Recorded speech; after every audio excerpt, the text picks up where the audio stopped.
permasalahan ini terkait erat dengan tata kelola kita secara nasional. Jadi udah berpuluh-puluh tahun ini kita punya suatu sistem pendidikan yang didesentralisasi, dan keseimbangan antara supply dan demand itu menjadi hal yang sangat penting. Di satu sisi kita harus melindungi mereka dan memastikan bahwa kesejahteraan mereka baik. Itu satu. Di sisi yang lain kita juga harus melindungi anak-anak kita. Ya, melindungi anak-anak kita dengan memastikan bahwa guru-guru kita punya kualitas minimum.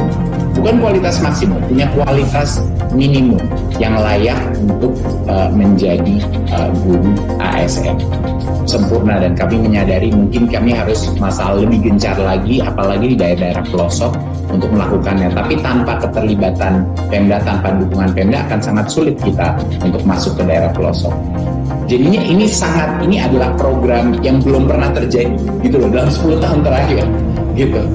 500.000 formasi, bisa mengambil tesnya 3 kali, tidak ada batas, siapapun guru honorer terdaftar di Empodik boleh mengambil ini tes ya. Kalaupun mereka tidak masuk formasi tahun ini, mereka bisa masuk formasi tahun depannya. Jadi ini adalah continuous gitu. Tadinya kita menginginkan 1 juta, tapi tantangan yang kita hadapi di lapangan, nggak semua daripada Pemda mengajukan sampai dengan 1 juta, mereka hanya mengajukan sampai 500.000. Tapi tidak apa-apa, karena ada ronde berikutnya tahun depan. Banyak dari mereka itu yang belum 100% percaya diri dengan pemerintah pusat. Yang pertama adalah kami luar biasa simpatinya dan selalu setiap kali saya berinteraksi dengan guru honorer K2 maupun yang lain, saya selalu terharu dengan betapa lama mereka telah bersabar di sini.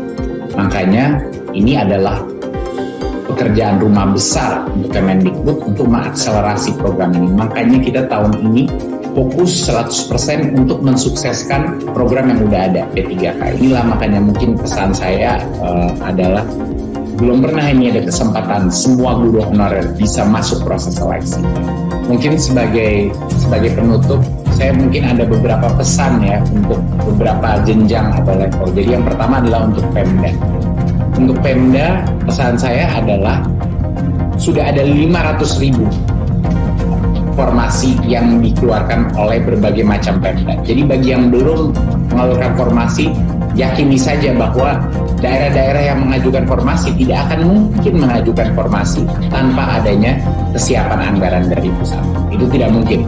Jadinya Anda akan ketinggalan kalau ini di bulan Agustus kita akan ada formasi untuk tahun yang berikutnya ya, Agustus September ini. Jadi tolong bagi Pemda dikejar yang sisa formasinya. Itu adalah pesan pertama. Dan untuk para guru-guru honorer, ini adalah kesempatan terbesar bagi semua guru honorer untuk menjadi P3K. Jadinya semua usaha, semua energi, saya tahu banyak sekali teman-teman terintimidasi dengan adanya tes online. Saya tahu memang itu bisa menakutkan bagi banyak teman-teman. Tapi jangan khawatir.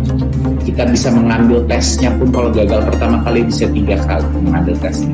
Ada platform-platform online, kita tinggal cari internet, kita buat platform dan kita belajar terus sampai kita bisa lolos seleksi. Jadinya ini bukan waktunya untuk takut, bukan waktunya untuk tidak percaya diri. Ini adalah waktunya untuk belajar sekarang. Belajar sebanyak mungkin dengan semua resource. Tanyakan teman-teman yang lagi belajar untuk tes seleksi ini.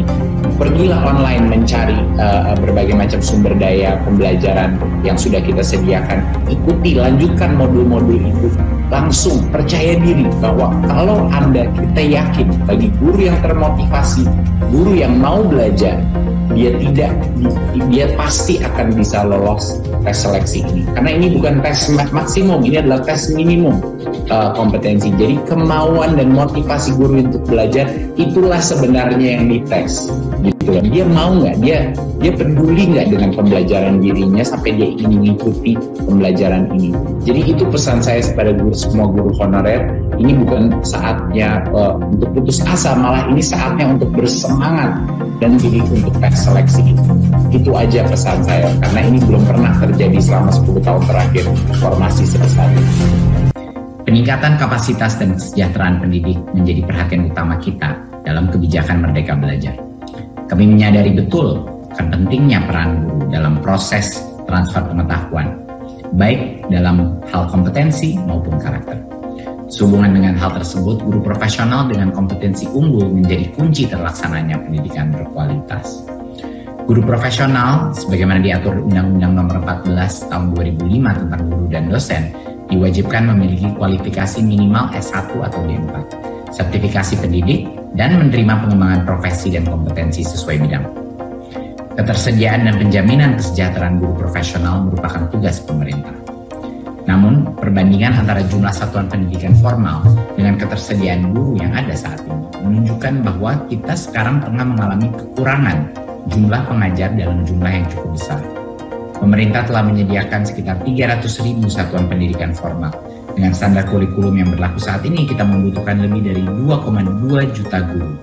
Namun di lapangan hanya tersedia sekitar 1,3 juta guru ASN yang terdiri dari PNS dan P3K. Sehingga kita masih kekurangan sekitar 900.000 guru ASN di sekolah negeri. Bahkan jika memperhitungkan jumlah guru ASN yang pensiun tahun ini, kita membutuhkan lebih dari 1 juta guru. Guru honorer pun kemudian hadir sebagai upaya untuk mengisi kekurangan guru ASN. Namun kehadiran guru honorer belum cukup untuk memenuhi kebutuhan pendidik. Menurut Dapodik tahun 2020, jumlah guru honorer hanya tersedia sekitar 700.000 dari kebutuhan 1 juta orang. Sebagai akibatnya, lebih dari 150.000 guru memiliki beban mengajar yang lebih dari semestinya.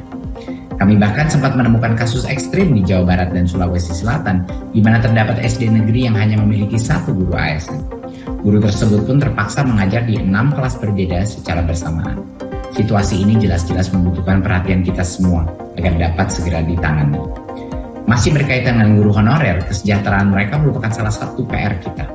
Tentu kita sering mendengar bahwa banyak guru honorer yang hanya menerima gaji sebesar 100.000 sampai 350.000 per bulannya.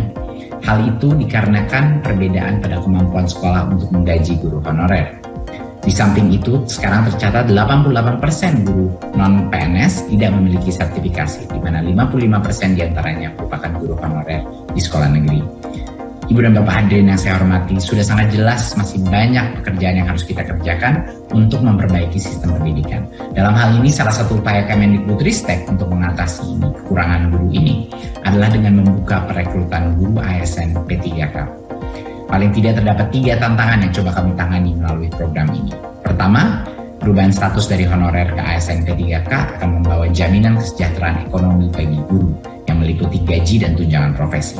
Kedua, perubahan status akan memungkinkan lebih banyak guru mengikuti program-program peningkatan kompetensi dan sertifikasi.